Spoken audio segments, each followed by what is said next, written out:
नमस्कार बच्चों। कक्षा 10 की विज्ञान विषय की प्रश्न बैंक के अध्याय 3 के उत्तरों के साथ यहाँ उपस्थित हैं। आइए देख लेते हैं जल्दी से कि आपके जो ऑब्जेक्टिव हैं उनके उत्तर क्या हैं। प्रश्न क्रमांक 1 है, निम्न में से कौन सा गुण प्रायः धातुओं द्वारा प्रदर्शित नहीं किया जाता? तो ये जो गुण है वो है चमकहीनता। तीसरे नंबर पर जो लिखा है सभी धातुओं में चमक होती है। प्रश्न क्रमांक 2, निम्नलिखित में से कौन सी धातु ठंडे एवं गर्म जल में अभिक्रिया नहीं करती? तो जो आयरन है वो ठंडे और गर्म जल के साथ शीघ्रता से अभिक्रिया नहीं करेगा। प्रश्न क्रमांक 3 को देखते हैं, निम्नलिखित में से कौन सी धातु प्रकृति में स्वतंत्र अवस्था में मिलती है? तो यहाँ पर ये जो गोल्ड है, सोना है, ये प्रकृति में स्वतंत्र अवस्था में पाया जाता है। बाकी जितनी भी धातुएं दी हुई हैं वो यौगिकों के रूप में मिलती हैं। कॉपर भी कभी कभी स्वतंत्र रूप में मिलता है। प्रश्न क्रमांक 4 को देखते हैं, हम स्टेनलेस स्टील हमारे जीवन के लिए अत्यंत उपयोगी है। तो स्टेनलेस स्टील जो है वो निकिल और क्रोमियम से मिलकर बना होता है।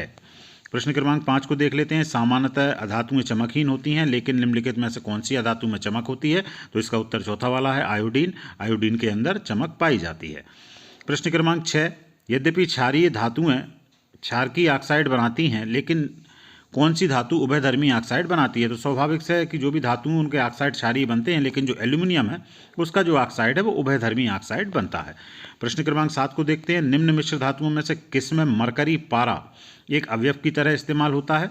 तो जो जिंक अमलगम है, अमलगम शब्द जहाँ लगा होता है वहाँ मरकरी सम्मिलित होती है, तो जिंक के अमलगम में मरकरी शामिल होगी। प्रश्न क्रमांक 8 को देखते हैं, सामान्यतः अधातुएं विद्युत की कुचालक होती हैं, लेकिन निम्नलिखित में से कौन सी अधातु विद्युत की सुचालक है? तो बहुत छोटी क्लासेस से आप पढ़ते हुए आ रहे हैं कि ग्रेफाइट अधातु होने के बाद भी विद्युत का कुचालक होता है। प्रश्न क्रमांक 9, मिश्र धातु एवं दूसरी धातु अथवा अधातु के समांगी मिश्रण होते हैं, तो निम्न में कौन मिश्र धातु में एक अधातु अवयव होता है? तो ये अमलगम के अंतर्गत होता है। प्रश्न क्रमांक 10 को देखते हैं, सबसे अधिक आघातवर्धनी धातु है। तो आघातवर्धनी मतलब जिसको पीट पीट कर चादर के रूप में बदला जा सके, तो सोना और चांदी दोनों आघातवर्ध धातुएं होती हैं, लेकिन सोना ज़्यादा होता है चांदी की तुलना में।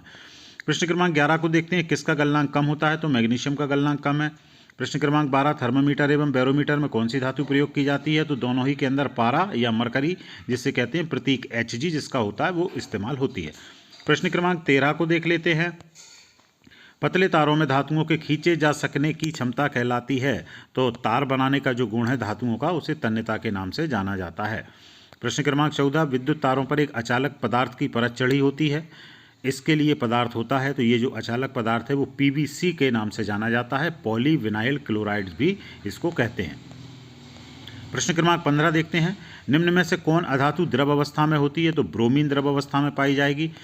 प्रश्न क्रमांक 17 को देख लेते हैं, धातु ऑक्साइड की प्रकृति। तो धातु के जितने भी ऑक्साइड बनते हैं सभी क्षारकीय होते हैं, केवल एल्यूमिनियम का उभयधर्मी होता है। प्रश्न क्रमांक 18, पीतल एक मिश्र धातु है। तो पीतल में कॉपर और जिंक मिले होते हैं, इन दोनों से मिलकर बनी हुई मिश्र धातु होती है। प्रश्न क्रमांक 19, किस प्रकार की धातु उत्कृष्ट धातु है? तो जो धातु सबसे कम क्रियाशील होती है उसको उत्कृष्ट धातु के रूप में जाना जाता है।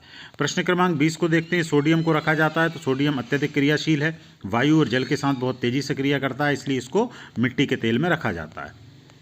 प्रश्न क्रमांक 21, जब पानी धातु के साथ क्रिया करता है तो इस क्रिया में कौन सी गैस उत्सर्जित होती है? तो स्वाभाविक सी बात है, इसमें हाइड्रोजन गैस उत्सर्जित होगी। किस धातु को चाकू से काटा जा सकता है? तो सोडियम बहुत ही ज़्यादा मुलायम है, इसे आप चाकू से आसानी से काट सकते हैं।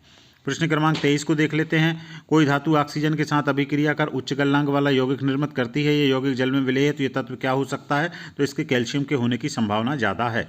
प्रश्न क्रमांक 24 को देखते हैं, मिश्र धातु होती है। तो मिश्र धातु एक समांगी मिश्रण होती है। प्रश्न क्रमांक 25 देखते हैं, एक तत्व ए मुलायम है और चाकू से काटा जा सकता है, तो ये मुलायम तत्व सोडियम होता है। प्रश्न क्रमांक 26, मैग्नीशियम के दहन से जो उत्पाद बनता है वह क्षारीय होगा।